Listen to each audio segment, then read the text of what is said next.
दोस्तों ICR PG बहुत सारे बच्चों यूजी के बाद आईसीआर पीजी में एडमिशन लेना चाहते हैं डिफरेंट डिफरेंट कोर्सेज में।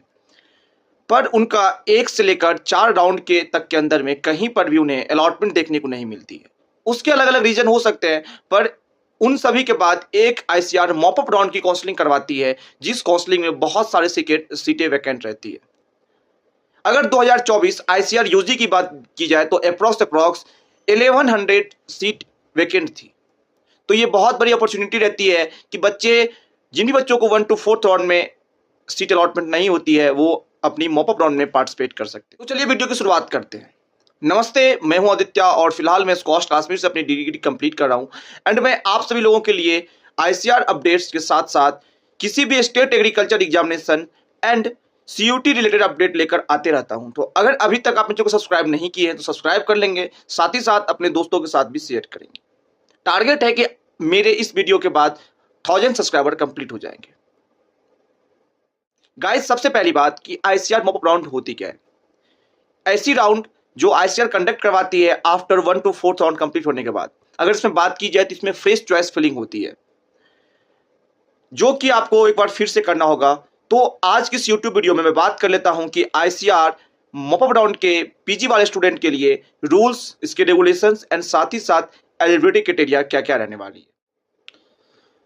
जैसे गाइस आप मेरे स्क्रीन पर देख पा रहे होंगे, टोटल 9 पॉइंट है आईसीआर काउंसलिंग में जो मॉपअप राउंड होने वाली है उसकी। सबसे पहली पॉइंट जो इन्होंने खास या मेंशन कर रखा है कि नो अपग्रेडेशन। जी हाँ, no upgradation will be permitted in the mop up round final round. ये पहला पॉइंट है, यानी कि आप अपग्रेड नहीं कर सकते हो। ऑलरेडी ये फाइनल राउंड होती है तो इसमें आपको कोई भी अपग्रेड करने का ऑप्शन नहीं मिलेगा। दूसरी बात है, द ऑप्शन ऑफ विथड्रॉ या cancellation of seat through the applicant login will not be available on the candidate in this round.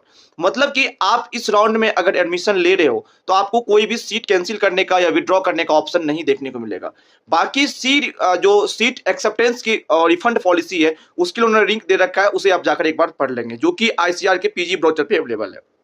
साथ ही साथ उन्होंने तीसरा पॉइंट मेंशन किया है कि ऐसे स्टूडेंट जो कि 0 स्कोर किए हैं या फिर निगेटिव मार्किंग है उनकी AIEEA पीजी में जो एनटी द्वारा कंडक्ट किया गया था, वो मॉपअप राउंड में पार्टिसिपेट नहीं कर सकते हैं।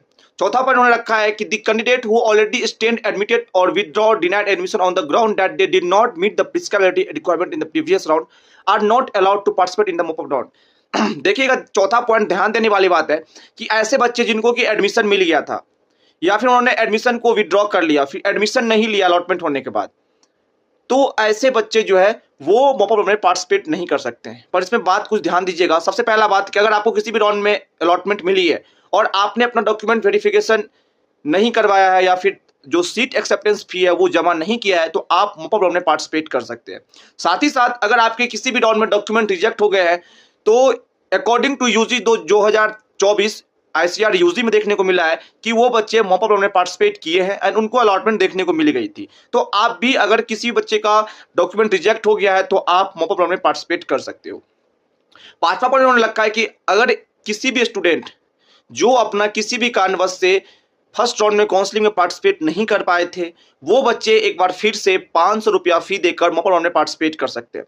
ध्यान दीजिएगा, जो बच्चे ऑलरेडी पार्टिसिपेट किए हैं 1 to 4th राउंड में और उनको कोई भी अलॉटमेंट देखने को नहीं मिला है, वो बच्चे फ्रेश चॉइस फिलिंग तो करेंगे मॉपअप राउंड में, पर आपको जो उसकी रजिस्ट्रेशन फी है वो नहीं लगने वाली है। ठीक है। छठा पॉइंट उन्होंने लिखा कि candidate who had registered during the first round of counselling paid the prescribed counselling registration but could not fill their choice are also allowed. मतलब ऐसे स्टूडेंट जिन्होंने पार्टिसिपेट किया पर चॉइस फिलिंग नहीं कर पाए, वो भी मॉपअप राउंड में पार्टिसिपेट कर सकते हैं, पर उनको रजिस्ट्रेशन फी नहीं लगेगा। सातवां उन्होंने रखा है कि ऐसे स्टूडेंट जिन्होंने रजिस्टर्ड किया था, प्रिस्क्राइब्ड काउंसलिंग फी भी दी, चॉइस फिलिंग भी किए, बट उन्होंने अपना डॉक्यूमेंट अपलोड नहीं किया, ठीक है, या सीट एक्सेप्टेंस फी किसी भी कारणवश से पेमेंट नहीं कर पाया, तो वो बच्चे भी मॉपअप राउंड में पार्टिसिपेट कर सकते हैं। आठवां उन्होंने रखा है कि अगर ऐसे कोई स्टूडेंट है जिनका कि किसी भी कारणवश से 1 to 4th राउंड में अलॉटमेंट देखने को नहीं मिली है, वो बच्चे भी कर सकते हैं, पर इनका भी कोई भी रजिस्ट्रेशन फी नहीं लगने वाला है। ठीक है। और इन्होंने साथ साथ ये भी मेंशन किया है कि in case of any qualifying examination board is not considered for admission bye agriculture university on the account of a particular school college degree, तो वैसे बच्चे के लिए आईसीआर कोई भी रिस्पॉन्सिबिलिटी नहीं लेती है। वो टोटली जो यूनिवर्सिटी के हाथ में है कि अगर उनको कोई भी डॉक्यूमेंट गलत दिखता है या फिर वो उस डॉक्यूमेंट को कंसिडर नहीं कर रहे हैं, तो आपका एडमिशन अगर कैंसिल हो जा रहा है तो उसके लिए आईसीआर कोई भी रिस्पॉन्सिबिलिटी लेने को तैयार नहीं है। ये सारे पावर जो है वो यूनिवर्सिटी के पास है। बाकी जो आपके रूल्स एंड रेगुलेशन है वो आपके ICR online counselling voucher PG वाले में जो दे रखा है वही आपके साथ अप्लाई होगा। तो ये सारे जो थे वो मॉप अप राउंड के रूल्स एंड गाइडलाइंस थे, ठीक है। तो जिन्हीं बच्चों को नहीं मिला है गाइस, आप पार्टिसिपेट कीजिएगा, बहुत सारी सीटें वैकेंट रहती है, आपको भी कॉलेज मिलने के चांसेस बढ़ जाता है, ठीक है। हड़बड़ाने की कोई भी बात नहीं। अगर किसी तरह की नीड चाहिए, डिस्क्रिप्शन में मेरे व्हाट्सएप ग्रुप का लिंक है, टेलीग्राम ग्रुप का लिंक है और मेरा पर्सनल व्हाट्सएप नंबर भी है, तो आप फ्री टू आस्क मुझसे पूछ सकते हैं। बाकी इस तरह के न्यूली एंड अपडेटेड कंटेंट पाने के लिए आप मेरे चैनल को भी सब्सक्राइब कर सकते हैं। नेक्स्ट वीडियो में, तब तक के लिए बाय। जय हिंद, जय श्री राम।